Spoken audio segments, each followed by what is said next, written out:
U.S. women's football team settle equal pay lawsuit for $24 million. U.S. women's soccer players are celebrating a big win after reaching a landmark agreement with the sport's American governing body to end a 6-year legal battle over equal pay, a deal in which they are promised $24 million plus bonuses that match those of the men. The U.S. Soccer Federation and the women announced a deal Tuesday that will have players split $22 million, about one-third of what they had sought in damages. The USSF also agreed to establish a fund with $2 million to benefit the players in their post-soccer careers and charitable efforts aimed at growing the sport for women.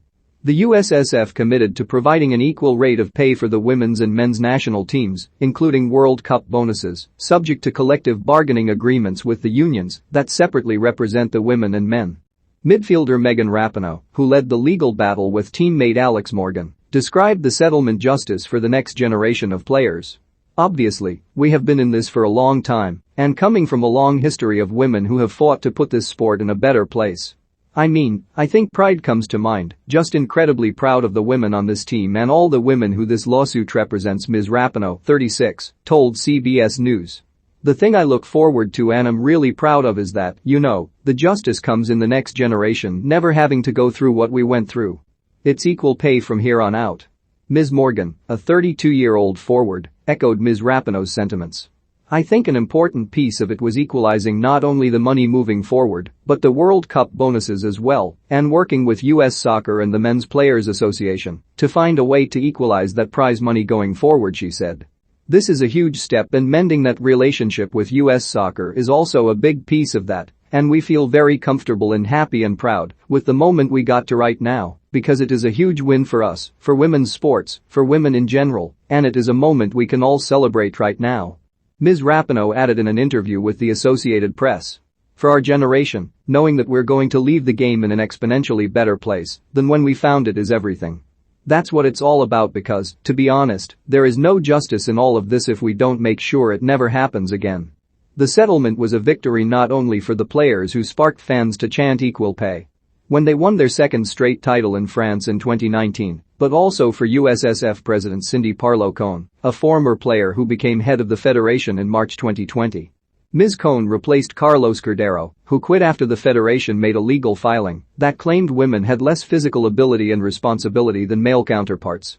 This is just one step towards rebuilding the relationship with the women's team. I think this is a great accomplishment and I'm excited about the future and working together with them, Ms. Cohn said. Now we can shift the focus to other things, most importantly, growing the game at all levels and increasing opportunities for girls and women. U.S. women have won 4 World Cups since the program's start in 1985, while the men haven't reached a semifinal since 1930. 5 American stars led by Ms. Morgan and Ms. Rapinoe began the challenge with a complaint to the Federal Equal Employment Opportunity Commission in April 2016. Women sued 3 years later, seeking damages under the Federal Equal Pay Act and Title VII of the Civil Rights Act. The sides settled the working conditions portion in December 2020, dealing with issues such as charter flights, accommodations and playing surfaces. They were scheduled to argue on March 7 before the 9th U.S. Circuit Court of Appeals in an attempt to reinstate the equal pay portion thrown out by a U.S. district court. The settlement announced today is an important step in righting the many wrongs of the past, the union for the women's team said in a statement.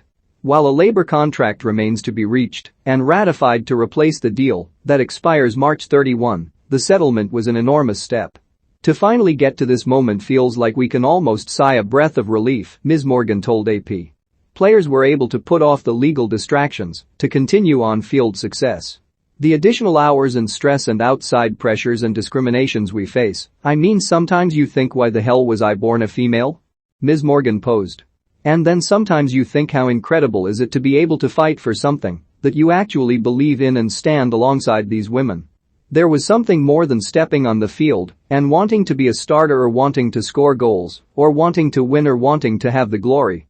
The $22 million will be split into individual amounts proposed by the players, subject to the district court's approval. Ms. Cohn said the federation's method of equalizing World Cup bonuses is yet to be determined.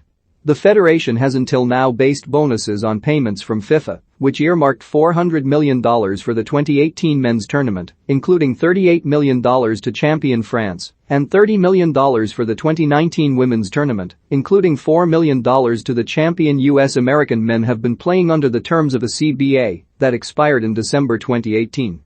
Ms. Rapinoe was critical of both Mr. Cordero and his predecessor, Sunil Gulati, who headed the USSF from 2006 to 18. Mr. Cordero is seeking to regain the job from Ms. Cohn when the USSF National Council meets on March 5 to vote on a 4-year term. The thing that Cindy did was acknowledge the wrongdoing and apologize for the wrongdoing, Ms. Rapinoe said. It was well within Sunil's ability to not discriminate and to pay us fairly and equally. It was well within Carlos's ability to do that, and they made choices not to. I think Cindy has shown a lot of strength in that, and I think the other two, frankly, just showed a ton of weakness and showed really their true colors in allowing this to happen for so long. Associated Press contributed to this report.